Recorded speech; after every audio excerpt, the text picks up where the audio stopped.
Is jasmine Xavier और आज हम देखेंगे introduction of microbiology. So firstly हम देखेंगे कि what is mean by biology, microbiology. So microbiology क्या होता है? Study of micro organism is known as microbiology. So सबसे पहले हम देखेंगे कि ये माइक्रो ऑर्गेनिज्म जो होते हैं वो हमें कौन से वे में या किस किस टाइप में हमें हेल्पफुल होते हैं हमारे डेली नीड्स में, या बहुत सारे ऐसे चीज़ें होती हैं जिसमें हमें माइक्रो ऑर्गेनिज्म की ज़रूरत होती है। तो हम एक एक करके देखेंगे उनके स्टेप्स। तो फर्स्ट है डेयरी प्रोडक्ट्स। अब हमें पता है कि जो मिल्क्स है, मिल्क्स के ही हम डेयरी प्रोडक्ट्स बनाते हैं। जो मिल्क होता है तो हम मिल्क के डेयरी प्रोडक्ट्स क्यों बनाते हैं? हम मिल्क को क्यों ज़रूरत है हमें मिल्क को कन्वेंट करने की एक अलग चीज़ों में? तो वो इसलिए क्योंकि मिल्क की हम स्ट्रक्चर जो है वो इम्प्रूव कर रहे हैं, या मिल्क को प्रिवेंट कर रहे हैं या फिर हम मिल्क को प्रिजर्व कर रहे हैं। इसलिए हमें मिल्क को एक दूसरे मतलब अलग अलग प्रोडक्ट्स में उसे कन्वेंट करना या कन्वर्ट करना ज़रूरी है।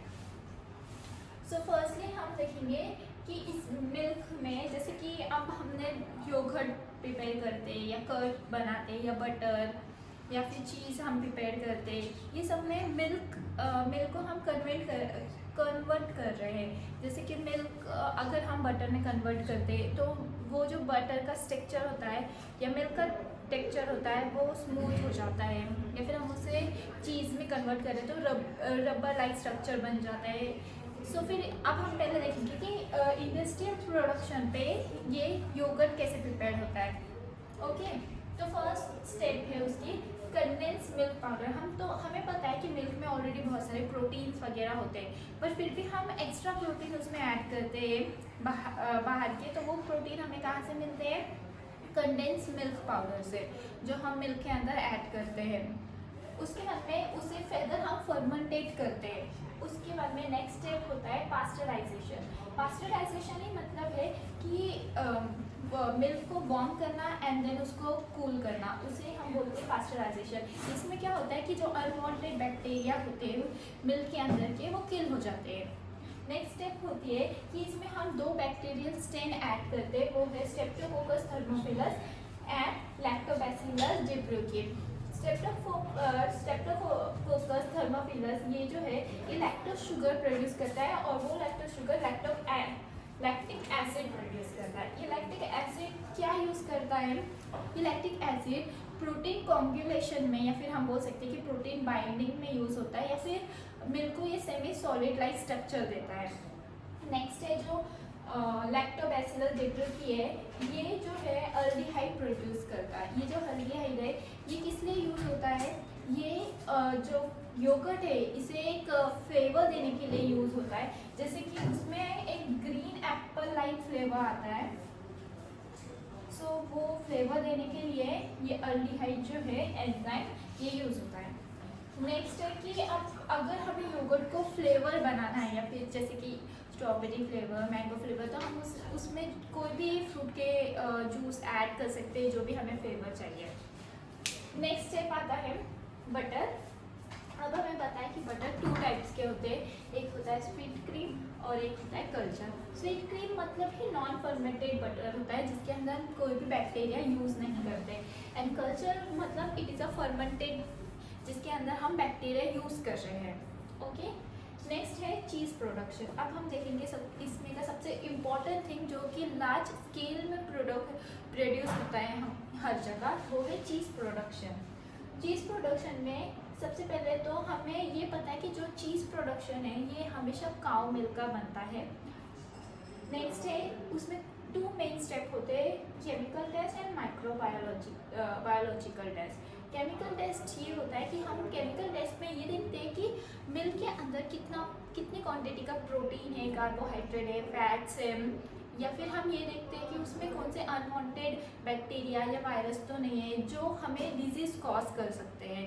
तो केमिकल टेस्टिंग का काम यही होता है कि हम बस उसकी क्वांटिटी चेक करते हैं कि उसके अंदर कितनी क्वांटिटी का कार्बोहाइड्रेट, फैट्स या प्रोटीन है, और उसके अंदर अगर कोई अनवांटेड बैक्टीरिया है तो उसे हम नेक्स्ट स्टेप में लेते हैं, ये है माइक्रोबायोलॉजिकल टेस्ट। इसमें हम पास्चराइजेशन करते हैं मिल्क का, जैसे कि उसे हॉट करना, वार्म करना एंड कूल करना, जिसके थ्रू हर एक अनवांटेड बैक्टीरिया जो है वो किल हो जाता है।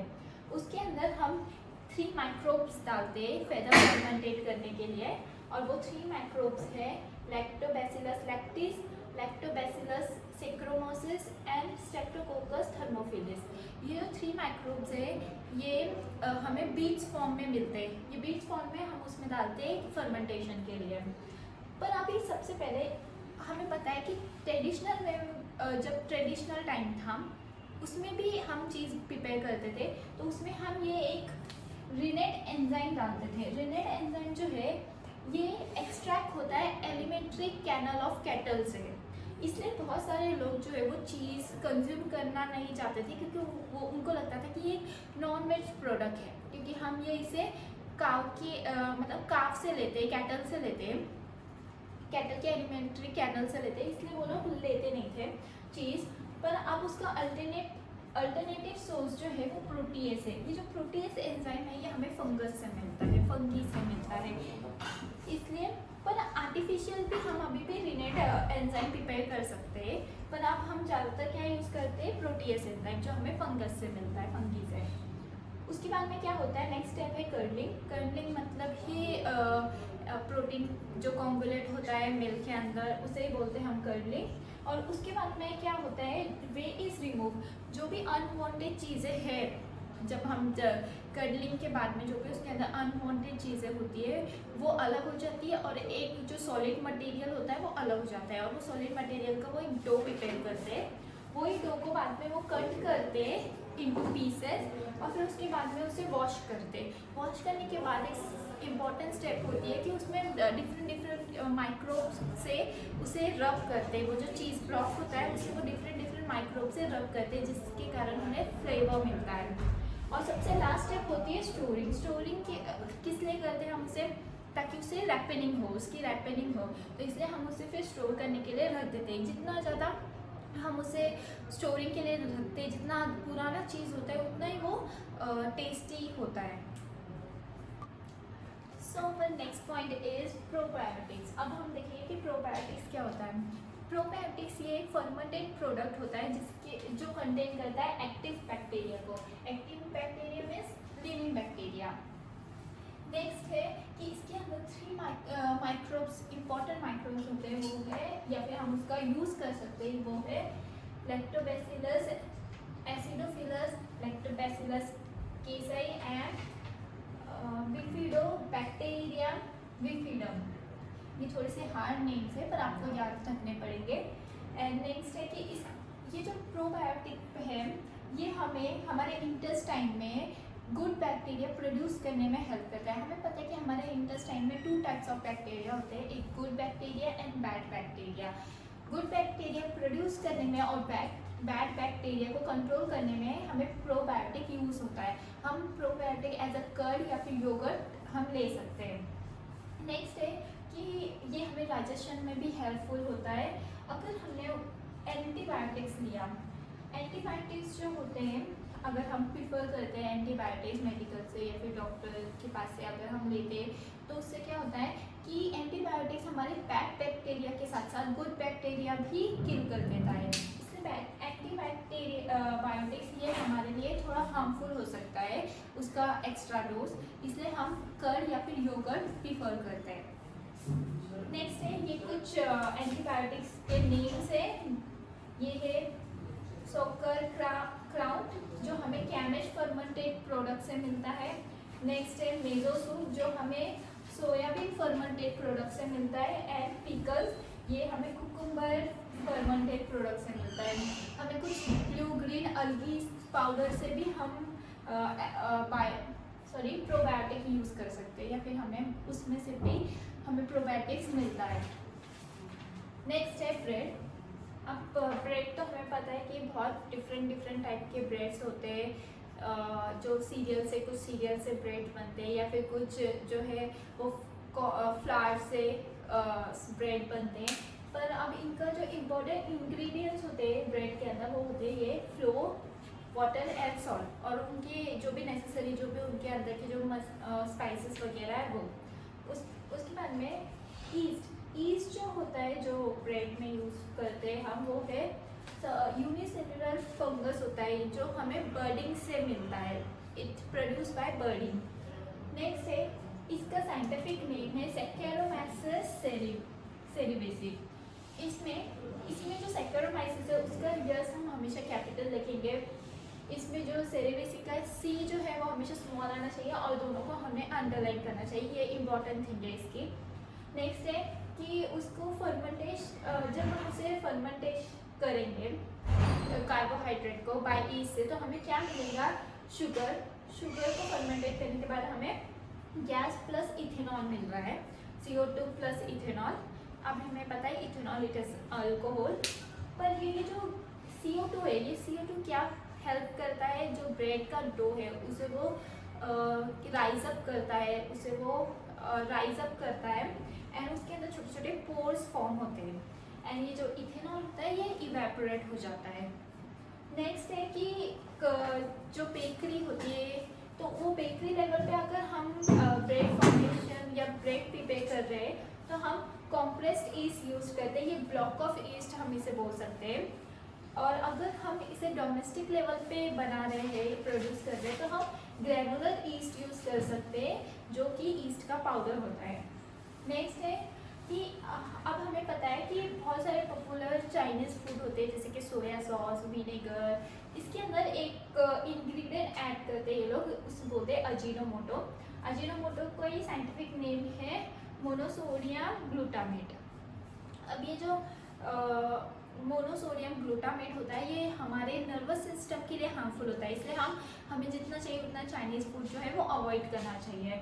पर ये किससे प्रोड्यूस होता है, हमें माइक्रोबियल फर्मेंटेशन से हमें प्रोड्यूस होता है। So next point is vinegar production. Vinegar production ये हर एक कंट्री में बहुत लार्ज स्केल पे यूज़ होता है, या फिर हम ऐसा बोल सकते हैं कि विनेगर बहुत लार्ज स्केल पे प्रोड्यूस होता है। विनेगर क्या होता है, it is use for prevention.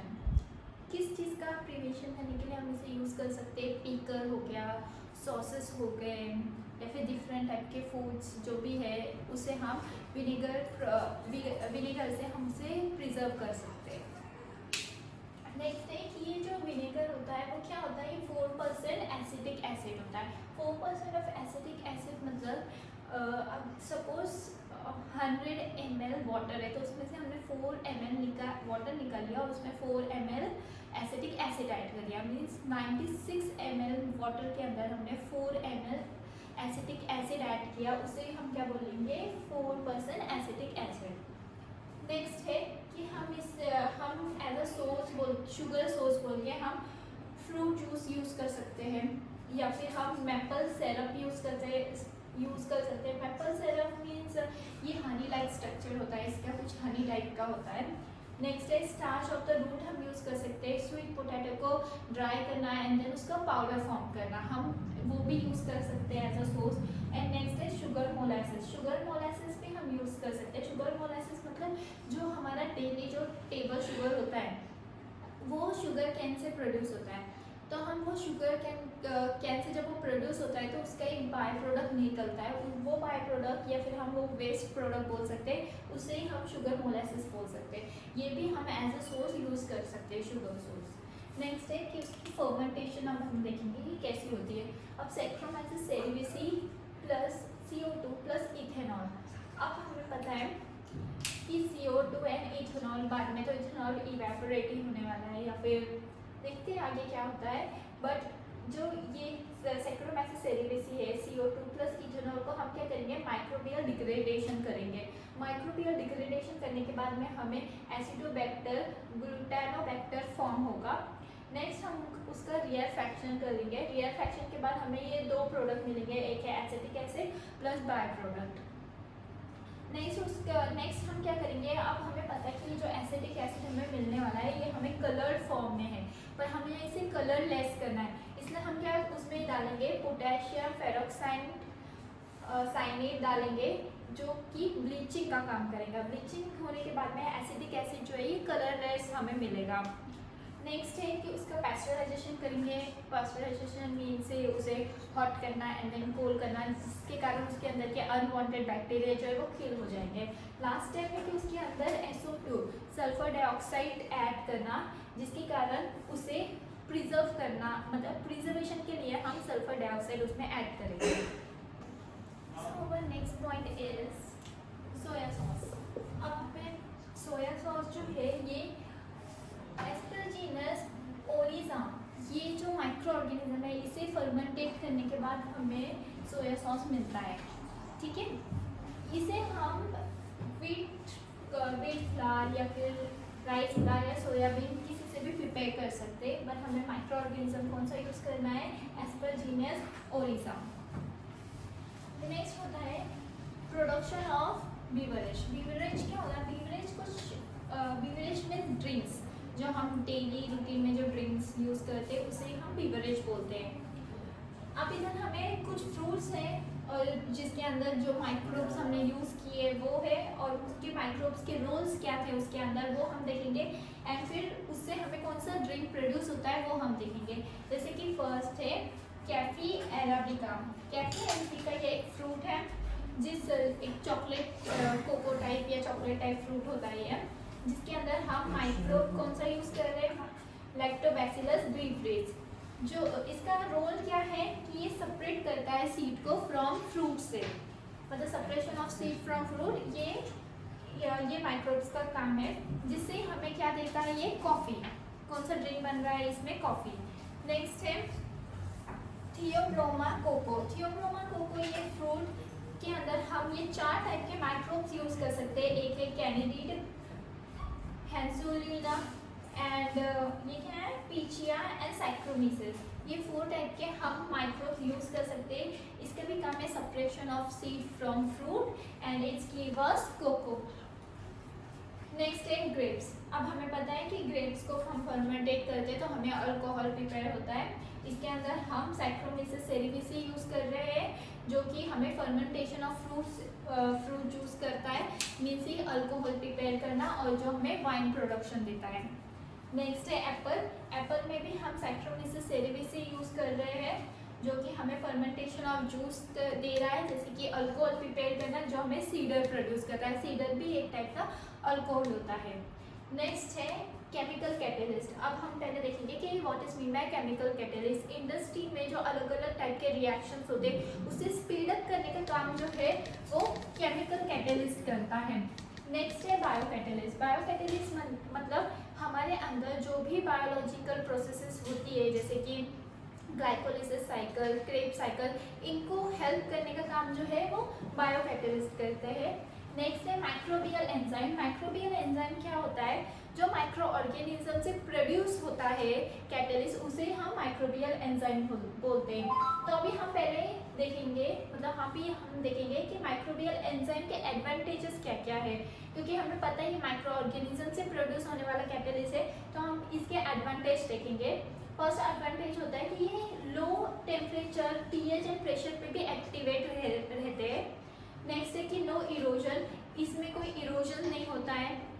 Next है कि इसके अंदर ये लोग स्पेसिफिक प्रोसेसेस परफॉर्म करते हैं या कैरी आउट करते हैं, और इनके अंदर कोई भी बाय प्रोडक्ट फॉर्म नहीं होता, और इनकी जो प्यूरिफिकेशन मेथड होती है वो भी मिनिमाइज होती है, बहुत ही लो एक्सपेंसिव होती है। एंड इसके अंदर जो एंजाइम हम यूज़ कर रहे हैं वो हम वापस से रीयूज़ कर सकते हैं। इसके फॉर एग्जांपल होते हैं ऑक्सीडो रिडक्टेज, ट्रांसफरेज, हाइड्रोलिसिस, लाइजेस, आइसोमरेजेस, लाइगेसेस, ये कुछ एंजाइम्स के फॉर एग्जांपल्स है, और ये एंजाइम्स हम डिटर्जेंट में यूज़ करते हैं। So our next point is organic acid and microbes. हम देखेंगे कि ऑर्गेनिक एसिड जो माइक्रोब्स प्रिपेयर करते हैं, हम ऐसे माइक्रो ऑर्गेनिज्म को देखेंगे जो हमें ऑर्गेनिक एसिड प्रिपेयर करने में हेल्प करते हैं, और हम वो ऑर्गेनिक एसिड के फर्दर यूजेस देखेंगे। सो फर्स्ट है शुगर एंड बीट मोलासिस। ये शुगर एंड बीट मोलासिस में हमें पता है, बीट मोलासिस मतलब भी बीट को जब हम फर्मेंट करते हैं तो उसका जो बाय प्रोडक्ट निकलता है उसे हम बीट मोलासिस कहते हैं। उसके अंदर हम अमोनियम सॉल्ट ऐड करेंगे, प्लस हम ये 2 बैक्टीरिया ऐड करेंगे, 2 माइक्रोब। फर्स्ट है brevibacterium and second is कैरेनियम bacterium.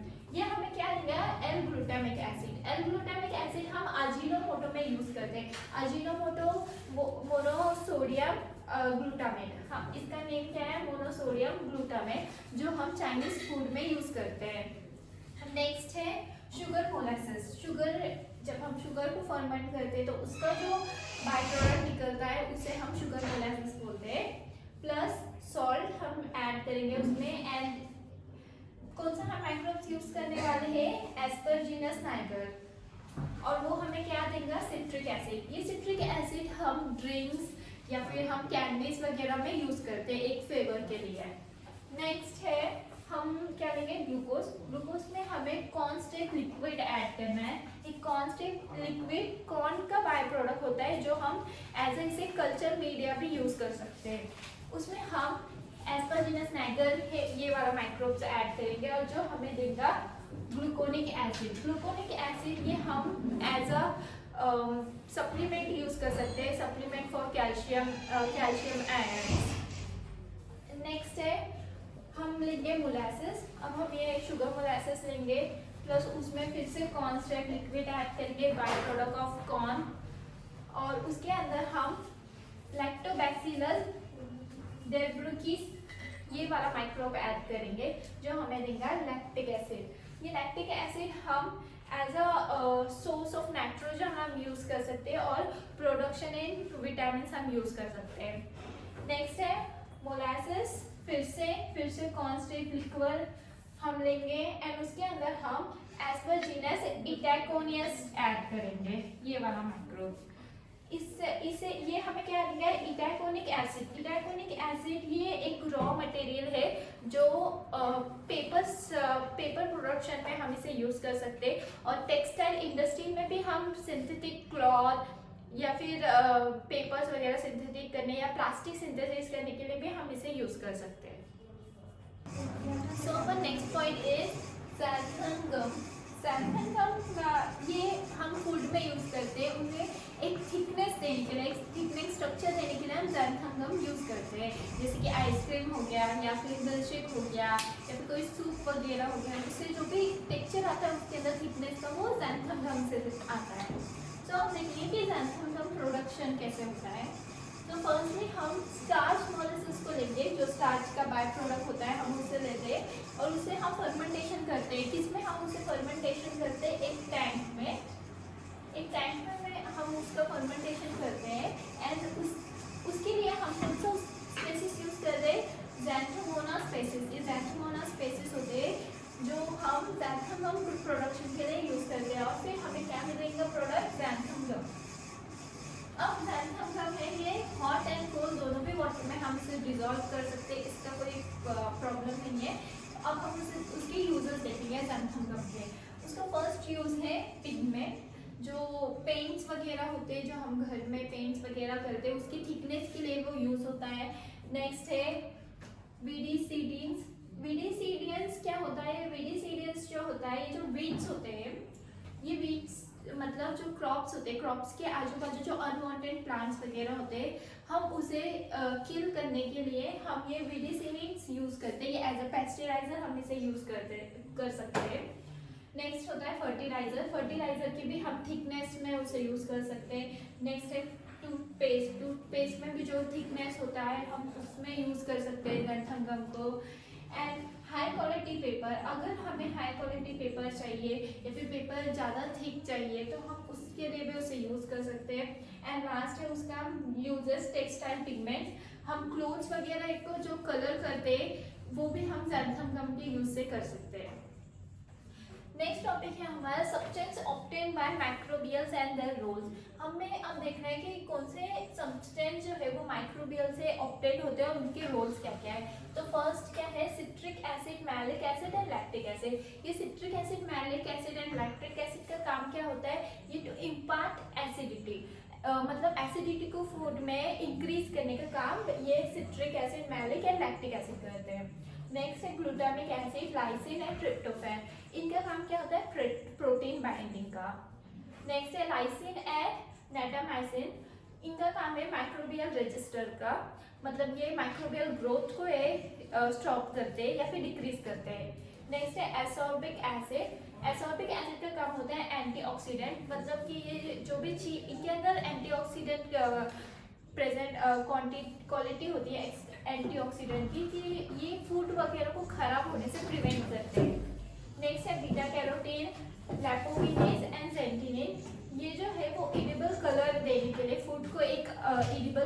देने के लिए यूज होता है। नेक्स्ट है पॉलीसैकेराइड्स, ग्लाइकोलिपिड्स। ये जो पॉलीसैकेराइड एंड ग्लाइकोलिपिड्स है ये इमल्सिफर्स मतलब ऑयल और वाटर का जो अब हमें पता है कि ऑयल और वाटर कभी मिक्स नहीं होते, हम ऐसा केमिकल इसमें यूज कर सकते हैं जो कि हम ये यहाँ पे पॉलीसैकेराइड या फिर ग्लाइकोलिपिड्स यूज कर सकते हैं जिससे वाटर एंड हमें ऑयल का मिक्सचर मिले। नेक्स्ट है vanillin, ethylene, ब्यूटाराइन and peppermint flavour. ये जो वेनिलीन, इथिलीन वगैरह है ये हम यूज कर सकते हैं एक एसेंस देने के लिए, एक फ्लेवर देने के लिए फूड में। So our next topic is antibiotic. Antibiotics हमें पता है कि बहुत सारे एनिमल्स एंड ह्यूमंस में जो भी बहुत सारे डिजीजेस होते हैं उनको कंट्रोल करने का काम किसका है? एंटीबायोटिक का। एंटीबायोटिक ही ह्यूमन डिजीज या फिर एनिमल के बहुत सारे डिजीज जो है वो कंट्रोल करते हैं। अब इसके कुछ एग्जांपल है जैसे कि पेनिसिलिन हो गया, सेफेलोस्पोरिन हो गया, रिफामाइसिन, स्ट्रेप्टोमाइसिन हो गया। ये जो रिफामाइसिन है ये हम यूजुअली ट्यूबरकुलोसिस में ट्यूबरकुलोसिस में ये हेल्प करता है ये एंटीबायोटिक। नेक्स्ट है माइक्रोब्स एंड फ्यूल। हमें पता है कि बहुत सारे माइक्रोब्स हैं जो फ्यूल प्रोडक्शन करते हैं, फ्यूल्स को प्रोड्यूस करने में हेल्प करते हैं, और ऐसे भी माइक्रोब्स हैं जो बहुत सारे जिसके अर्बन वेस्ट हो गया है या फिर हमारे जो भी एग्रीकल्चर वेस्ट होता है उसे डिकम्पोज करने में भी ये हेल्प करते हैं। तो हम पहले देखेंगे फ्यूल्स को कि इथेनॉल प्रोडक्शन हम देखेंगे कि उसके लिए हम पहले क्या देंगे? मोलासेस के अंदर हम सैक्रोमेसिस ऐड करेंगे। सैक्रोमेसिस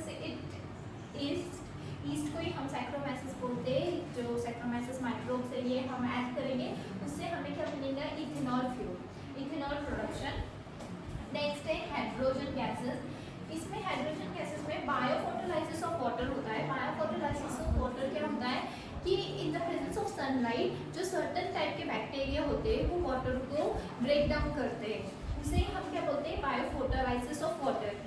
नेक्स्ट है वेरियस इंडस्ट्रियल केमिकल्स। अब हमें पता है कि बहुत सारे इंडस्ट्री में जो भी केमिकल्स प्रिपेयर होते हैं वो हम माइक्रोबियल प्रोसेसेस से करते हैं, उसमें भी हम माइक्रोबियल का यूज़ करते हैं, माइक्रोब्स का। और उसमें भी बहुत सारे जैसे कि बायोफ्यूल हो गया। बायोफ्यूल के 3 टाइप्स है, solid, liquid and gaseous. Solid में हम देख सकते हैं जैसे कि चारकोल हो गया, लिक्विड में हम देख सकते हैं इथेनॉल प्रोडक्शन को, एंड गैसियस में लाइक गोबर गैस, बायोगैस हम देख सकते हैं इसका प्रोडक्शन गैसेस में। नेक्स्ट टॉपिक है इंक्रीज इन पोल्यूशन।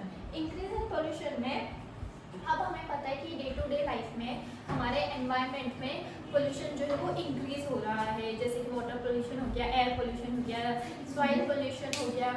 तो उसमें हम सबसे पहले देखेंगे सॉलिड वेस्ट। अब जो अर्बन सिटीज़ होते हैं, अर्बन एरियाज होते हैं जैसे कि हमारा सिटीज़, तो उसमें सबसे ज़्यादा जो वेस्ट होता है वो प्लास्टिक होता है। Plastic it's very harmful waste, मतलब ये जो है वो डिकम्पोज भी नहीं होता है, इसके बहुत सारे साइड इफेक्ट्स होते हैं।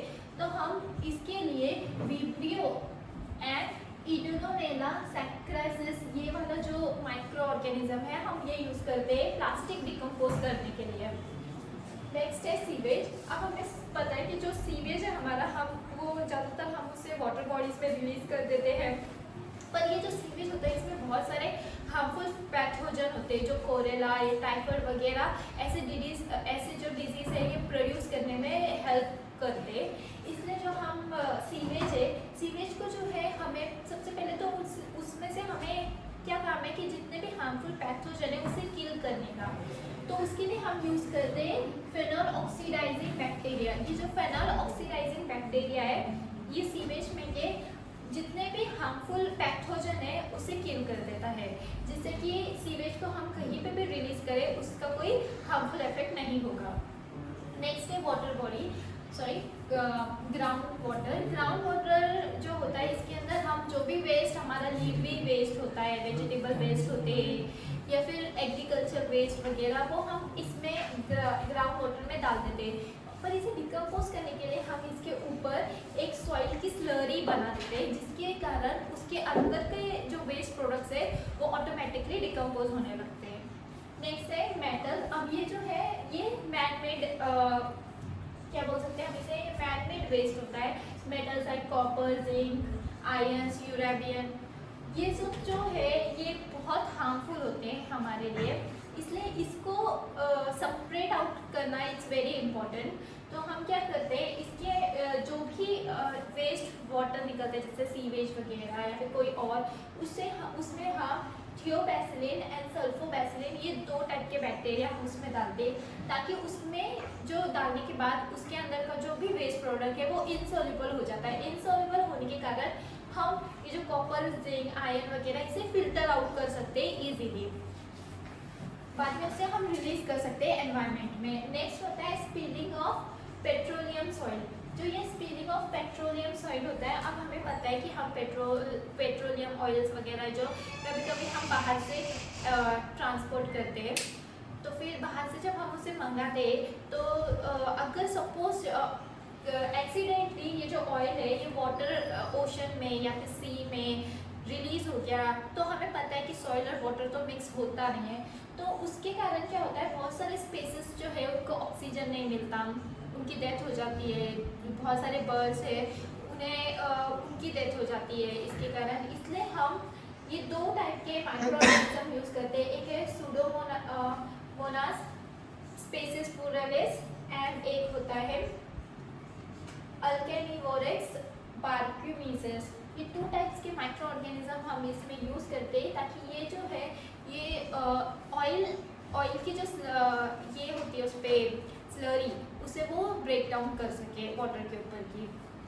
नेक्स्ट है सल्फ्यूरिक एसिड। अब हमें पता है जो भी रेन एसिड वगैरह होती है वो उसे हम सल्फ्यूरिक एसिड बोलते हैं।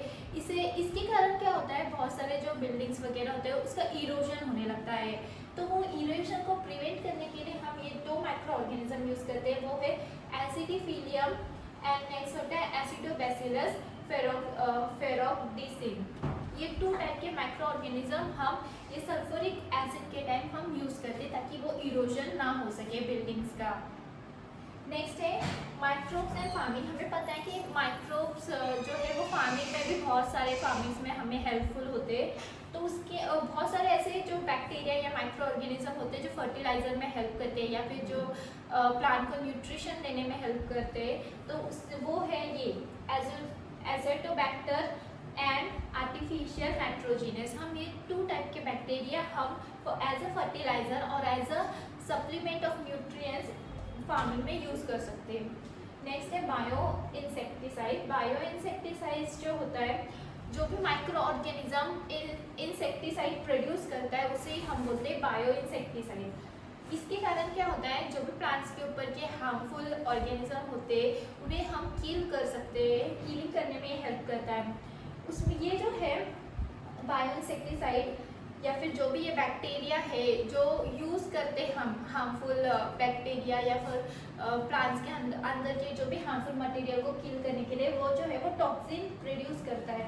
ये जो टॉक्सिन है ये हम बैक्टीरिया के अंदर से लेते हैं, कि जो बैक्टीरिया है वो टॉक्सिन प्रोड्यूस करता है। तो हम क्या करते हैं, बैक्टीरिया के अंदर से हम वो टॉक्सिन को सेपरेट आउट करते हैं या फिर आइसोलेट करते हैं और प्लांट के डीएनए में इम्प्लांट करते हैं। उसके कारण क्या होता है, प्लांट जो है वो ऑटोमेटिकली डेवलप्ड होता है और उसके अंदर जो भी इंसेक्ट या फिर जो भी हार्मफुल बैक्टीरिया उसे डिस्ट्रॉय करने के लिए आता है वो ऑटोमेटिकली उसकी डेथ हो जाती है।